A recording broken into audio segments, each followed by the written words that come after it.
एस्पेरिजिलस की hyphae septate होंगी और वो ज़्यादा अक्यूट एंगल्स पे ब्रांच करेंगी, जबकि ये जो ज़ाइगोमाइसीट्स हैं जिनमें ये राइजोपस, म्यूकोर और म्यूकोरमाइकोसिस आ जाते हैं, इनके जो हाइफी होंगे वो नॉन सेप्टेट होंगे और वो राइट एंगल्स पे ब्रांच करेंगी। अब इसको हम फिगर में भी देखें तो ये जो सी फिगर है इसमें गोमोरी मेथामीन सिल्वर स्टेन के थ्रू दिखाया गया है।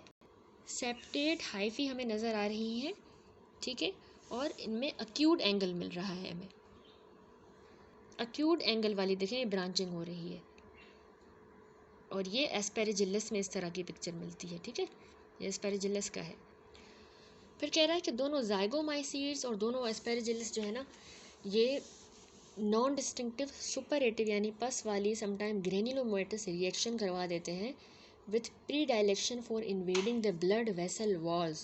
ब्लड वेसल की वॉल्स को जाके इन्वेड कर जाएंगे और हेमरेज कॉज करवा सकते हैं, वास्कुलर नेक्रोसिस हो सकती है एंड इन्फाक्शन, ठीक है।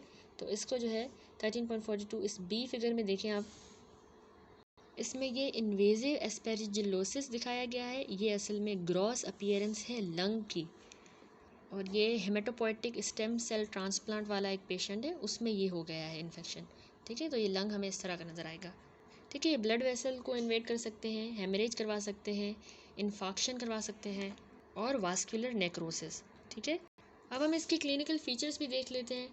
राइनोसेरेब्रल और पल्मोनरी म्यूकोरमाइकोसिस, इसके अलावा ज़ाइगोमाइसीट्स, इन दो कंडीशन में मतलब जो ज़ाइगोमाइसीट्स हैं उनको प्रोपेनिसिटी होती है कि वो हमारी नेज़ल कैविटी को या फिर हमारे साइनसेस को जाके कॉलोनाइज कर दे और फिर वो वहाँ से डायरेक्ट एक्सटेंशन उनकी ब्रेन के अंदर और ऑर्बिट्स के अंदर हो जाएगी और इसके अलावा बाकी हेड एंड नेक के स्ट्रक्चर्स में चले जाएंगे, ठीक है। राइनोसेरेब्रल और पल्मोनरी माइक्रोमाइकोसिस, वो पेशेंट्स जिनको डायबिटिक कीटोएसिडोसिस होती है वो ज़्यादा लाइकली होते हैं कि उनको फल्मिनेंट इन्वेजिव फॉर्म हो जाए राइनोसेरेब्रल म्यूकोरमाइकोसिस की।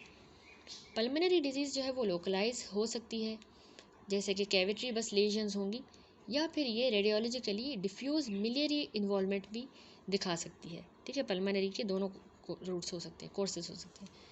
उसके बाद है इन्वेजिव एस्पेरिजिलोसिस, ये प्रेफरेंशियली लंग्स की तरफ ही लोकलाइज होती है और इन्फेक्शन जो है ना वो नेक्रोटाइजिंग नमूनिया की तरह मैनिफेस्ट करता है, नेक्रोटाइजिंग नमूनिया। जैसे कि अब ये जो बी फिगर है इसमें हमें ये नज़र आ रहा है इन्वेजिव एस्पेरिजिलोसिस, जो अभी हमने पिक्चर डिस्कस भी की, जो stem haematopoietic stem cell transplant के रेसिपिएंट पिक्चर पेशेंट है, उसका जो है लंग इस तरह का हो गया है, ग्रॉस अपीयरेंस है ये। सिस्टेमिक डाइसेमिनेशन स्पेशली जो दिमाग की तरफ होती है ये बहुत बड़ी कॉम्प्लिकेशन है और ये फैटल है। दूसरा एलर्जिक ब्रोंकोपल्मोनरी एस्पेरिजिलोसिस है, तो ये उन पेशेंट्स में होता है जो एस्थमा के होते हैं, जिनमें एक्जिबरेशंस हो जाती हैं सिम्टम्स की, जो कि टाइप 1 हाइपर सेंसिटिविटी की वजह से होता है।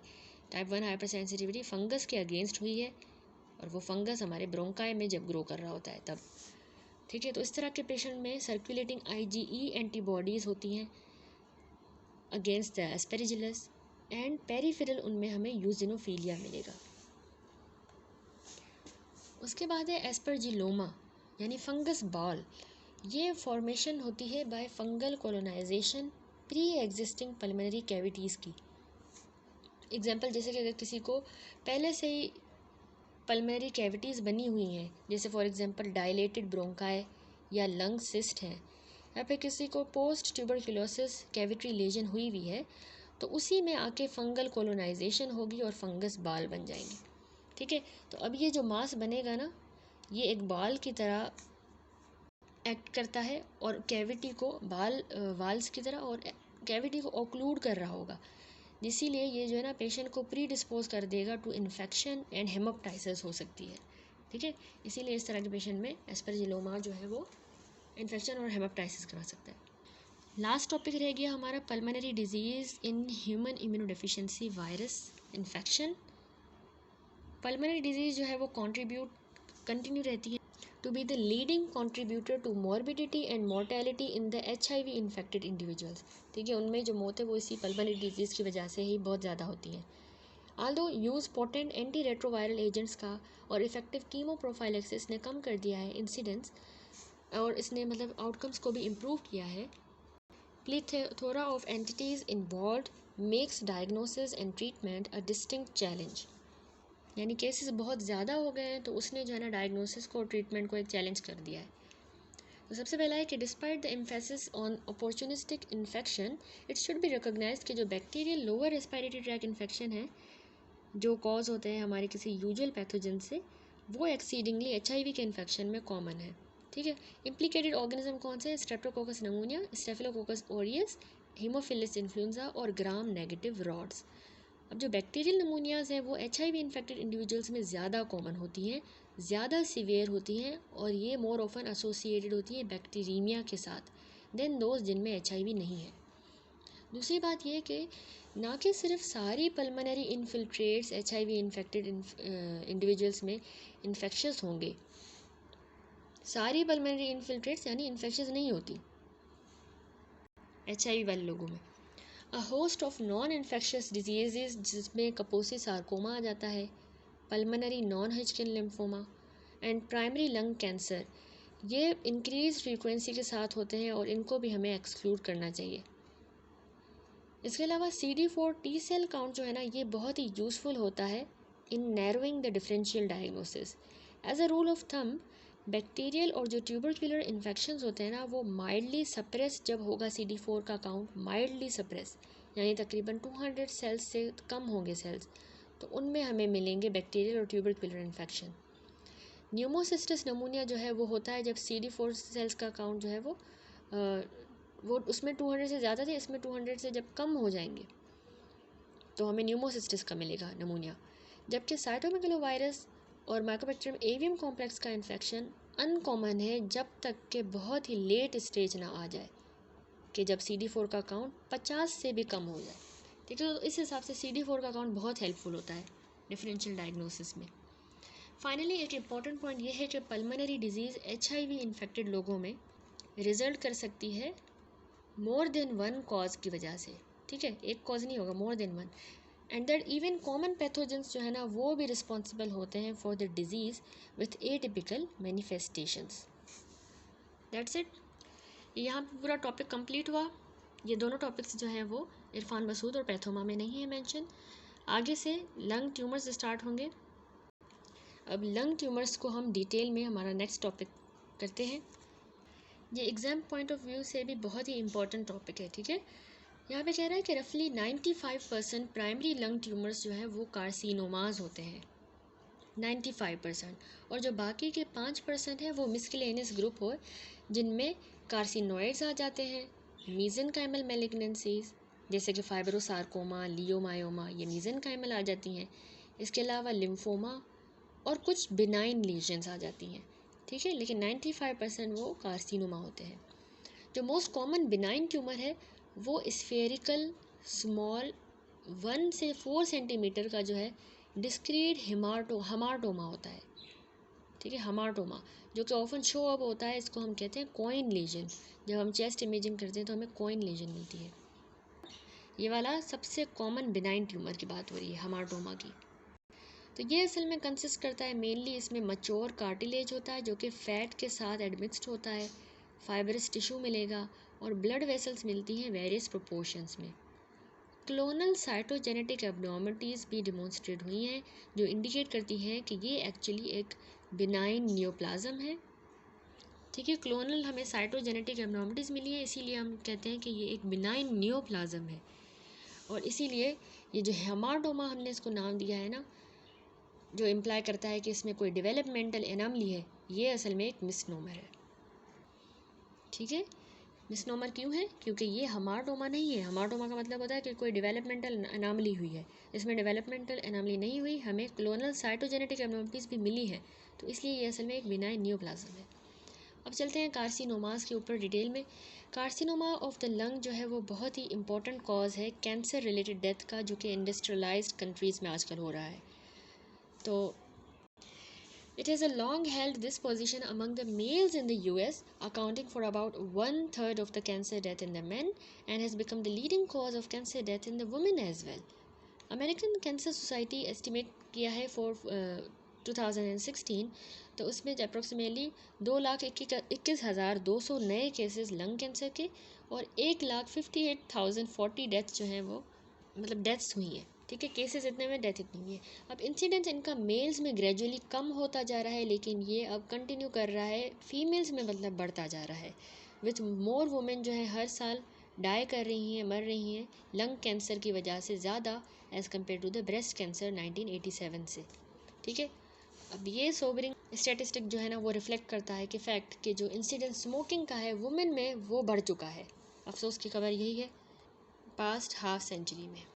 पीक इंसिडेंस लंग कैंसर का इन इंडिविजुअल्स में ज़्यादातर जो है वो 50s और जो 60s की उम्र के हैं उनमें ज़्यादातर होता है। डायग्नोसिस के टाइम पे 50% जो पेशेंट है वो उनमें ऑलरेडी डिस्टेंट मेटास्टेसिस हो चुकी होती है, जबकि एडिशनल 1/4 जो है उनकी जो डिजीज़ है वो रीजनल लिम्फ नोड्स तक ही होती है। प्रोग्नोसिस जो है वो डिस्मल है। 5 साल का सर्वाइवल रेट होता है सारे स्टेजेस ऑफ लंग कैंसर में, ठीक है। सिर्फ 5 साल ही ज़िंदा रह सकते हैं। Combined is 16%, a figure that has not changed much over the last 35 years. Even with disease localized to the lung, 5-year survival rate is only 45%. देखिए बेशक के जो है वो सिर्फ लंग्स की तरफ ही लोकलाइज्ड है डिजीज़, फिर भी 5 साल का ही सर्वाइवल रेट होगा और ये 45% ऐसा देखा गया है, ठीक है, 45%। अब 4 मेजर हिस्टोलॉजिक टाइप्स हैं कार्सिनोमाज ऑफ द लंग की। कौन सी हैं? Adenocarcinoma, squamous cell carcinoma, small cell carcinoma जो कि सब टाइप है हमारे न्यूरो एंडोक्राइन कार्सिनोमा की, और एक और है लार्ज सेल कार्सिनोमा। टेबल देखिए, इस टेबल में जो है हिस्टोलॉजिक क्लासिफिकेशन गिवन है मैलिग्नेंट एपिथेलियल ट्यूमर्स की। ये 2015 की WHO क्लासिफिकेशन का एक सिंप्लीफाइड वर्जन है। तो एडिनोकार्सिनोमा है, इसमें squamous cell carcinoma, large cell carcinoma, neuroendocrine carcinoma, mixed carcinomas, other unusual morphologic variants, ठीक है। एडिनोकार्सिनोमा जो है उनमें हमें acinar, papillary, micropapillary, solid, lepidic predominant, mucinous subtypes मिलती हैं, ठीक है। बाकी दो स्क्वामस सेल कार्सिनोमा है, लार्ज सेल है, न्यूरो एंडोक्राइन में भी फर्दर हमें स्मॉल सेल कार्सिनोमा मिलता है, large cell neuroendocrine carcinoma और कार्सिनोइड ट्यूमर, ये 3 आते हैं न्यूरो एंडोक्राइन कार्सिनोमा में। मिक्स्ड कार्सिनोमा में 2 हैं, एक एडिनो स्क्वामस कार्सिनोमा, दूसरा कंबाइंड स्मॉल सेल कार्सिनोमा। बाकी जो अनयूजुअल मॉर्फोलॉजिक वेरिएंट्स हैं उनमें sarcomatoid carcinoma, spindle cell carcinoma, giant cell carcinoma, ठीक है। तो ये एक किस्म की हिस्टोलॉजिक क्लासिफिकेशन की गई है इन मैलिग्नेंट एपिथेलियल ट्यूमर्स की, लंग ट्यूमर्स की। फिर कहता है कि कुछ केसेस जो होते हैं उनमें कॉम्बिनेशन मिलता है हमें हिस्टोलॉजिक पैटर्न्स का, एग्जांपल स्मॉल सेल कार्सिनोमा और एडिनो कार्सिनोमा। इसके बाद याद रखिएगा कि जो स्क्वामस सेल कार्सिनोमा है और स्मॉल सेल कार्सिनोमा, इनकी बहुत ही ज़्यादा स्ट्रॉन्ग एसोसिएशन है स्मोकिंग के साथ, लेकिन ये आल्सो यहाँ पे एसोसिएशन है इनकी एडिनो कार्सिनोमा के साथ, ठीक है। एडिनोमा के साथ भी इसकी एसोसिएशन है। तो इनफैक्ट पॉसिबली क्योंकि चेंजेस जो है स्मोकिंग पैटर्न्स का यूएस में आते रहते हैं, चेंजेस आते रहते हैं, तो इसलिए एडिनो कार्सिनोमा ने रिप्लेस कर दिया है स्क्वामस सेल कार्सिनोमा को, ठीक है। एडिनो आ गया है। एडिनो जो है वो बहुत ही ज़्यादा most common primary lung tumour है रिसेंट सालों में, एडिनो वाला। एडिनो कार्सिनोमा जो है वो फार मोस्ट कॉमन प्राइमरी ट्यूमर्स हैं जो कि वुमेन में होते हैं, उन वुमेन में जिन्होंने कभी स्मोकिंग की ही नहीं, और उन इंडिविजुअल्स में जो कि 45 ईयर्स से यंग के होते हैं। Until recently carcinomas of the lung जो है वो क्लासीफाई हुए हैं 2 ब्रॉड ग्रुप्स में, एक small cell lung cancer SCLC, दूसरा non small cell lung cancer NSCLC। जो ये non small lung cell cancer है ना, इसमें हमारे पास कौन से आ जाते हैं? Adenocarcinoma, squamous and large cell carcinoma and large cell neuroendocrine carcinoma. ये आपने इसकी क्लासिफिकेशन अच्छी तरह से याद करनी है। ये वाली क्लासिफिकेशन रिसेंटली जो है उसने रीप्लेस कर दिया है 2015 वाली WHO organisation, world health organisation वाली क्लासिफिकेशन को, ठीक है। और इसका जो सिंप्लीफाइड वर्जन है वो टेबल 13.6 में शोन है, ठीक है। ये जो भी हमने टेबल पढ़ा, तो इस WHO को रीप्लेस कर दिया है इस नई क्लासिफिकेशन ने, इस वाली ने, ठीक है। अब इसकी रीज़न ये है कि हिस्टोरिक डिवीजन है, वर्चुअली सारे स्मॉल सेल लंग कार्सिनोमास जो है ना वो मेटास्टेसाइज कर जाते हैं by the time of diagnosis के टाइम पे, ठीक है। इसीलिए इनको जो है हम बेस्ट ट्रीट करेंगे सिस्टेमिक कीमोथेरेपी देकर, विथ या विदाउट रेडिएशन थेरेपी, दे भी सकते नहीं भी। बाय कंट्रास्ट जो हमारे non small cell lung carcinoma है ये वाले ज़्यादा लाइकली होते हैं टू बी रीसेक्टेबल, यानी हम इनको निकाल दें, और यूजुअली ये पुअरली रिस्पॉन्ड करते हैं कन्वेंशनल कीमोथेरेपी को। हावेवर थेरेपीज जो अब अवेलेबल है ना ये टारगेट करती हैं स्पेसिफिक ऑन्कोप्रोटीन्स को, ऑन्कोप्रोटीन्स जो कि हमें non small cell lung carcinoma के सबसेट्स में मिलती हैं, मेनली एडिनोकार्सिनोमास में वो प्रोटीन्स मिलती है, लेकिन अब जो है स्क्वामस सेल कार्सिनोमा में भी। थस अगर एडिक्वेट टिश्यू अवेलेबल है तो non small cell lung carcinoma जो है वो सब्जेक्टेड होता है टू मॉलिक्यूलर एनालिसिस। हम उसकी मॉलिक्यूलर एनालिसिस करेंगे टिश्यू की और डिटरमाइन करेंगे कि अगर टारगेटेड थेरेपी वारंटेड है या नहीं, ठीक है। इन एडिशन अब नई इम्यूनोथेरेपी अप्रोचेस भी आई हैं, checkpoint blockade discuss in chapter number 6। अब वो जो नई इम्यूनोथेरेपीज़ है ना वो अप्रूव हुई हैं for a subset of non small cell lung carcinoma और टेस्ट की गई हैं स्मॉल सेल लंग कार्सिनोमा के लिए, ठीक हो गया। अब हम चलते हैं आगे एटियोलॉजी और पैथोजेनेसिस पे।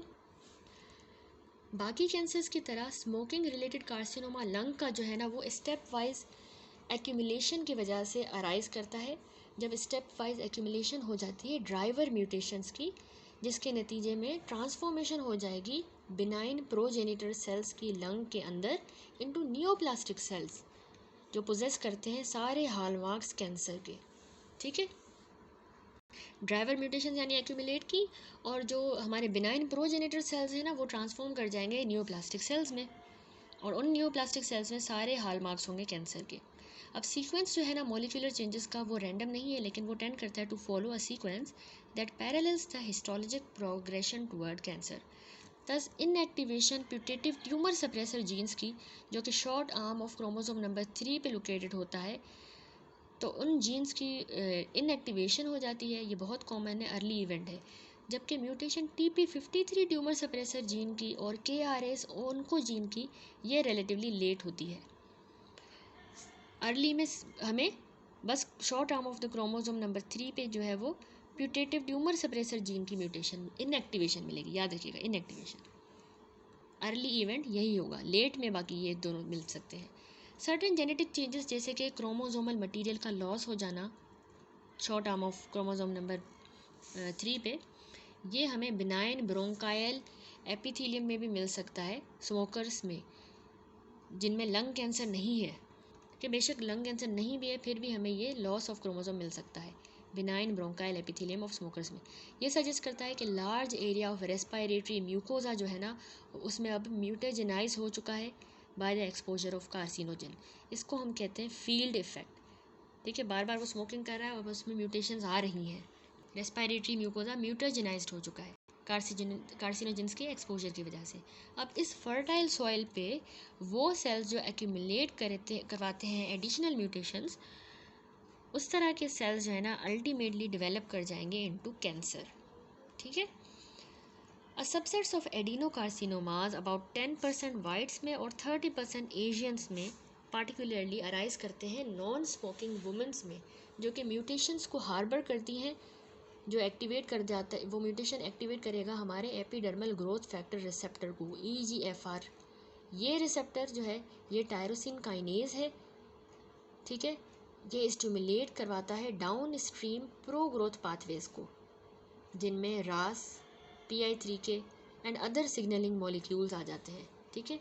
उनको जो है स्टिमुलेट करता है down stream in pro growth pathways को। यानी यहाँ तक आप लोगों को समझ आ गया कि ये एक टायरोसिन काइनेज का रिसेप्टर है EGFR।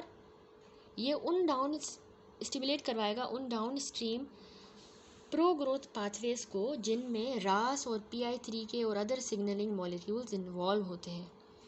ऑफ नोट ये कह रहा है कि ये जो ट्यूमर्स है ना ये सेंसिटिव होते हैं टू ड्रग्स, वो ड्रग्स जो कि इस EGFR को इनहिबिट करे, इसकी सिग्नलिंग को। Although the response is often short-lived, EGFR और KRAS जो म्यूटेशन हैं 30% एडिनोकार्सिनोमास की, वो म्यूचुअली एक्सक्लूसिव हैं और as might be expected since KRAS lies downstream of the EGFR। एक और टारगेटेबल म्यूटेशन डिस्क्राइब हुई है लो फ्रीक्वेंसी ऑफ एडिनोकार्सिनोमास में जो होती है तकरीबन 4 से 6% ओवरऑल। उनमें आती हैं म्यूटेशंस जो एक्टिवेट कर दें बाकी टायरोसिन काइनेजेस को, किनको, ALK, ROS1, HER2 या फिर CMET को। तो हर एक तरह के जो ये काइनेजेस हैं ये ऑप्टिमली टारगेट होते हैं बाय डिफरेंट ड्रग से, ठीक है, जो स्पर कर देती है new era of personalised lung cancer treatment, जिनमें जो है जेनेटिक्स ट्यूमर गाइड थेरेपी होती है, यानी जेनेटिक्स जो है ना उससे हमें जो है ट्यूमर गाइड थेरेपी मिलेगी। उसके बाद कह रहा है कि with regard to the carcinogenic influences there is strong evidence कि जो सिगरेट स्मोकिंग है और to a much lesser extent जो इन्वायरमेंट के कार्सिनोजेंस हैं, ये दोनों मेन कल्प्रिट्स हैं जो रिस्पॉन्सिबल होते हैं इन म्यूटेशंस के लिए और राइज देते हैं लंग कैंसर को, ठीक है। अबाउट 90% जो लंग कैंसर है ना वो एक्टिव स्मोकर्स में होता है जिन्होंने अभी अभी रिसेंटली स्टॉप कर दी हो smoking. Moreover there is nearly linear correlation between frequency of the lung cancer and pack years of cigarette smoking, ठीक है। Frequency of the lung cancer का और pack years of cigarette smoking का linear correlation है। देखिए, increase risk है 60 times ज़्यादा among उन लोगों में जो कि हैबिचुअल हैवी स्मोकर्स होते हैं, यानी कि वो 2 पैक पर डे यूज़ कर रहे हैं 20 सालों से, ठीक है। उनमें 60 टाइम्स ज़्यादा रिस्क है एज़ कम्पेयर टू उनमें जो कि नॉन स्मोकर हैं। अनक्लियर रीजंस की वजह से हमें नहीं पता कि वुमेंस जो है वो ज़्यादा ससेप्टेबल होते हैं कार्सिनोजेंस को जो कि हमारे टोबैको स्मोक में पाए जाते हैं देन द मैन। वुमेन ज़्यादा ससेप्टेबल है। आल्दो जब सेसेशन कर ली जाए स्मोकिंग की तो लंग कैंसर की डेवलपमेंट का रिस्क कम हो जाता है over time. It never returns to the baseline level and genetic changes that predate the full development of lung cancer can persist for many years in the bronchial epithelial of the former smoker। यानी अब जो changes आ चुके हैं वो आ चुके होंगे, वहीं पे स्टॉप हो जाएंगे अगर उसने स्मोकिंग करना छोड़ दिया है, बेस लाइन पे वापस नहीं आते, बस वहीं पे सब कुछ रुक जाएगा, ठीक है।